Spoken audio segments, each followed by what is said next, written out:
I'm Lena Johnson, a 32-year-old graphic designer from Portland, Maine, where the salty air clings to your skin like a second shirt. My life's been a patchwork of late-night client revisions, black coffee, and keeping my family from falling apart. When I was 16, my dad's heart gave out, leaving me to step up for my mom, Ellen, and my little sister, Nora. I skipped college, worked double shifts at a diner, and made sure Nora had school supplies, prom dresses, and someone to cry to when boys broke her heart. I was her rock, her late-night phone call, her emergency fund when rent slipped her mind. So, when I stood at a family barbecue one sticky summer afternoon, holding a paper plate of coleslaw, I never expected to feel like I'd been erased. The backyard was alive with chaos. Kids chasing each other around a sagging bounce house, my Aunt Maureen's classic rock playlist blaring from a Bluetooth speaker, and the smell of grilled burgers thick in the air. I was leaning against a picnic table, fanning myself with a napkin, when my cousin Riley sauntered over, a soda in one hand, her blonde ponytail swinging. "Hey, Lena," she said, all casual, like she was asking about the weather. "You driving up for Nora's big wedding, or are you flying in?" I froze, the coleslaw slipping slightly on my plate. "What big wedding?" I asked, my voice tighter than I meant it to be. Riley laughed, thinking I was joking. "Nora's wedding, silly. She's tying the knot with Charles, that guy with the fancy suits. It's next month, right?" She took a sip of her soda, oblivious to the way my chest tightened, like someone had yanked the air out of the yard. I forced a smile, the kind you use when you don't want to look like you're breaking. "Oh, right, yeah," I mumbled, then excused myself to check on the potato salad. I didn't check on anything. I walked straight to my car, parked under a shady oak, cranked the AC, and sat there, staring at the dashboard. The coleslaw was sweating through the plate, soaking my lap. Nora, my baby sister, was getting married. The same Nora I'd driven to her first college party, the one I'd wired money to when she forgot her electric bill, the one who called me crying when she thought Charles was flirting with someone else. And I wasn't invited. From the car window, I could see the barbecue carrying on. Mom was there in her favorite yellow sundress, laughing with Aunt Maureen, looking like the world was exactly as it should be.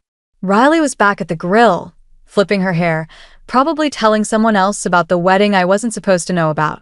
I sat there, the hum of the AC drowning out the music, and felt something heavy settle in my chest.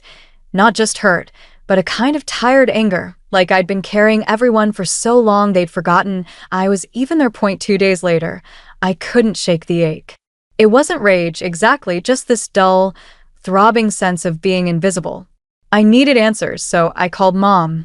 She picked up on the first ring, her voice bright and clipped, like she was halfway through organizing a church bake sale. "Lena, honey, everything okay?" I could hear her in the kitchen, probably wiping down the counter with that same striped dish towel she'd used for years. "Just one question," I said, keeping my tone even, though my hands were shaking. "Is Nora getting married?" A pause. The faint clink of a glass being set down. "Well, yes," she said, like I'd asked if the mail had come. "Next month. We weren't sure if you'd be free, with your work and all." I swallowed hard. I didn't know it was happening. She chuckled, light and dismissive. "Oh, Lena, don't make a big deal out of it. It's a small wedding, just family." "I am family," I said, S. Johnson than I meant to, another pause, heavier this time. "Of course, honey," she said, her voice softening, "but not enough. But you're always so busy, traveling for those design gigs. Charles's parents wanted a tight guest list, and we didn't want to put pressure on you. You understand, don't you?" I didn't. But I'd heard that tone before, when I cried too long at Dad's funeral, when I lost my first job and she told me to buck up. "Don't be dramatic, Lena. You're stronger than that." I let the silence stretch, hoping she'd hear how loud it was. "You're not upset, are you?" she asked, almost gentle now. "I don't know what I am," I said, and hung up before she could answer. I sat on my couch, staring at my phone, the calendar app open to next month. No wedding invite, no save the date, no seat at the table. They hadn't forgotten me. They'd chosen to leave me out. It was easier. That word burned. I wasn't going to cry, or yell, or post some vague rant online. Instead, I opened my laptop, booked a one-way ticket to Seattle, and requested a week off from work. I rented a cabin in Olympic National Park, tucked deep in the rainforest, where the trees were taller than my problems and the air smelled like moss and freedom. I told no one, not my best friend Mia, not my neighbor who watered my plants, not even the barista who knew my order by heart. I left a sticky note on my fridge, gone. Be back when I'm back. And then I was on a plane, watching the coastline of Maine disappear below me, chasing a quiet I hadn't felt in years. The cabin in Olympic National Park was a world away from Maine's crowded coast. It was small, wooden, nestled between towering cedars, with a front porch that faced a misty lake. The air was damp, heavy with the scent of pine and earth, and the silence was so thick it felt like a blanket. I arrived at dawn, the sky a soft gray, and for the first time in days, my chest didn't feel like it was caving in. I didn't check my phone, didn't open my laptop, just unpacked my suitcase, made coffee in a chipped mug, and stood on the porch, letting the drizzle kiss my face. The next day, I wandered down a trail to the lake's edge, where a weathered bench sat half-hidden by ferns. I stayed there for hours, my hands numb from the chill, watching the mist curl over the water like smoke. I snapped a photo, not posed, just me in a fleece jacket, the lake still and endless behind me. No caption, no filter, just the moment. I posted it to my Instagram story, not because I wanted attention, but because I wanted them to see me somewhere else, somewhere they couldn't reach. Within minutes, my phone buzzed. Nora, Mom, Riley, even Charles's sister. They saw it. They didn't comment, didn't message, but I knew they were watching. That was enough that I spent the next day living, not performing. I boiled water for tea, scribbled in my journal. Nothing deep, just lists, things I didn't have to fix, people I didn't have to please, apologies I didn't know. The forest didn't ask me to be strong or useful. It just let me be. I knew the wedding was that weekend.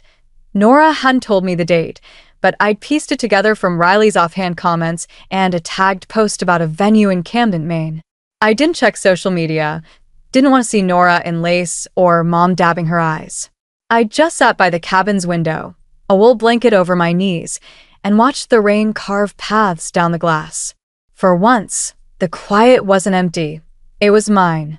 The wedding day came and went, and I stayed offline, letting the rainforests hum drown out the world.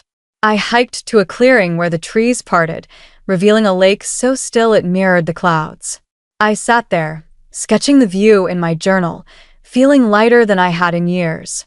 No phone buzzing, no expectations, just me and the soft patter of rain. That night, I slept deeply, the kind of sleep you only get when you've stopped carrying everyone else's weight. The next morning, my phone lit up with notifications. I ignored them at first, sipping coffee on the porch, but curiosity got the better of me. There was a message from Mia, my best friend, who always knew when I needed the truth. No preamble, just, you need to see this. Attached was a TikTok link, the thumbnail showing a blurry banquet hall, something midair, and a crowd in chaos. I hesitated, my thumb hovering over the play button. Did I want to know? I clicked. The video was a mess of noise and motion. A bridesmaid, Sharon, Nora's best friend, was screaming, her voice raw with rage, as she hurled a bouquet across the room. "You are my best friend, Nora," she shouted, tears streaking her face. "And you slept with him the whole time." The camera swung to Nora, who was sobbing, mascara running, her white dress crumpled as she yelled something unintelligible. Charles stood between them, hands up, looking like a deer caught in headlights. A guest's voice, half laughing, muttered, "That's the maid of honor." Glasses clinked as a centerpiece crashed to the floor. People were moving, grabbing coats, whispering, one woman walking out still clutching her napkin. The video cut off with Nora sinking to her knees, and I watched it again, my heart pounding. The perfect wedding Mom had planned, the one I wasn't needed for, had imploded. I set my phone down and stared at the lake, the mist rising like ghosts. I didn't feel vindicated, not exactly, just a strange, quiet clarity. They'd built their day without me, And now it was crumbling without me too. By noon, my phone was a war zone of notifications. Missed calls from Mom, Aunt Maureen, even Nora's college roommate. Texts piled up. Please call. Nora's a mess. We need you, Lena. Where are you? Mom left a voicemail, her voice shaky, like she was trying to hold it together. Lena, honey, Nora's not eating. The family's humiliated. People won't stop talking. We don't know what to do. Please come home. No apology, no mention of why I wasn't there in the first place. Just a plea for me to fix it. Like always, another message came from Sharon. I'm sorry you weren't there. You'd have stopped me. She was wrong. I wouldn't have stopped her. The truth had a way of breaking through, and I was done playing gatekeeper. Then Nora texted, her words raw. I know I messed up. I didn't think you'd care this much. I thought you were too busy for us. Please, Lena, I need you. It was the first time she'd acknowledged me in months, maybe years, but it felt hollow. They didn't want me. They wanted the Lena who cleaned up their messes, who stayed quiet, who carried the weight. I sat on the cabin's porch, the lake glittering under a rare patch of sun. Mom called again, leaving another voicemail. You've always been the strong one, Lena, she said, her voice cracking. The one who holds us together. Nora's falling apart. We need you. That line, the strong one, cut deeper than anything. For years, I'd been the one to hold Nora through breakups, to calm Mom's nerves, to make sure everyone was okay. But who held me? Who noticed when I was breaking? I didn't answer. I walked to the lake, dipped my fingers in the icy water, and let the cold ground me.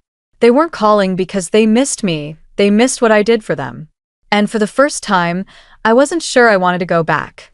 That evening, Mom called again. I picked up, not because I was ready to forgive, but because I needed to say what had been choking me for years. The line crackled, and her voice came through, soft but urgent. Lena, thank God. Nora's not okay. She hasn't left her room since the wedding. We don't know how to help her. Please come home.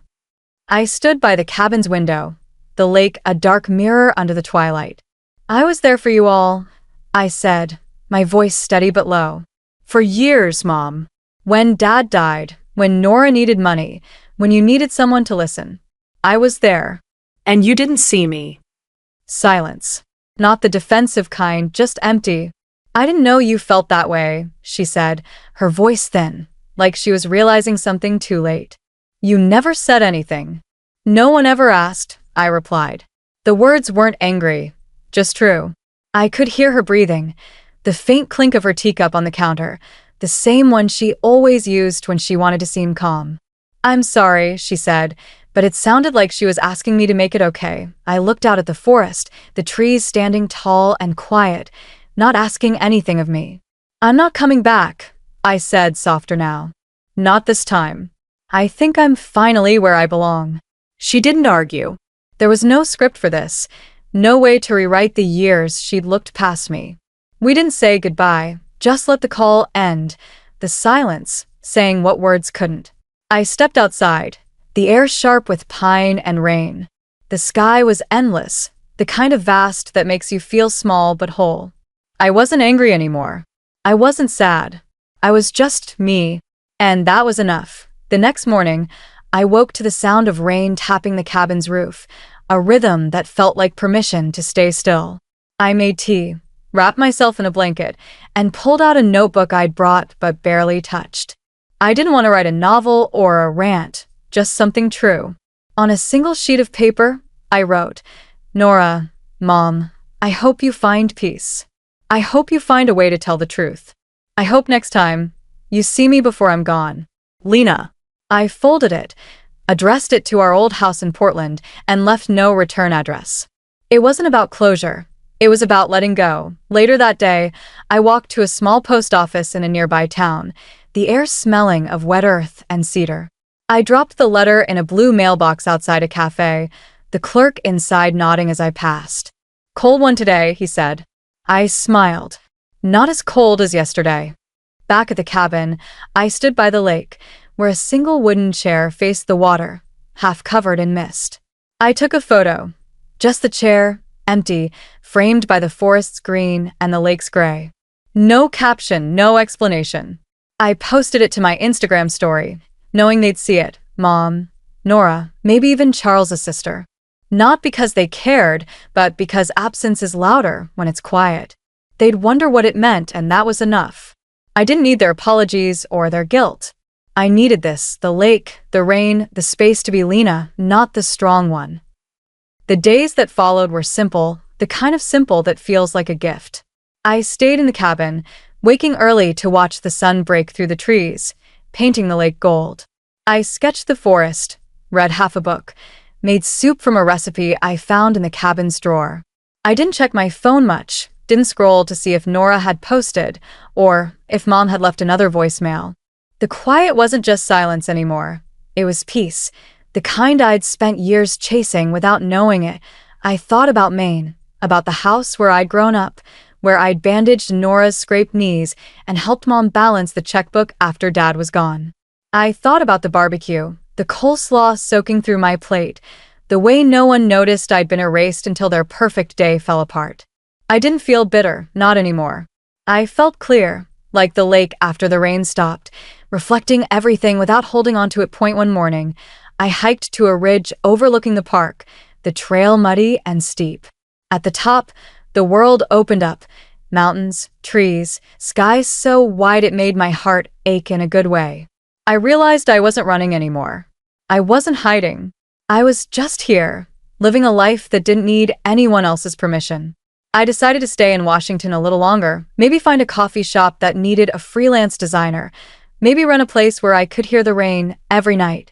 For the first time, I wasn't planning for anyone else. Just me, Tio, everyone who's followed this story. Thank you. You've walked with me through the hurt, the quiet, and the moment I found my own ground. If this resonated, if you've ever felt unseen or carried too much for too long, hit that subscribe button. Join us where every story is a step toward truth, a chance to reclaim your space. Keep building your own peace, and I'll meet you in the comments, ready to hear what you've carried and what you've let go.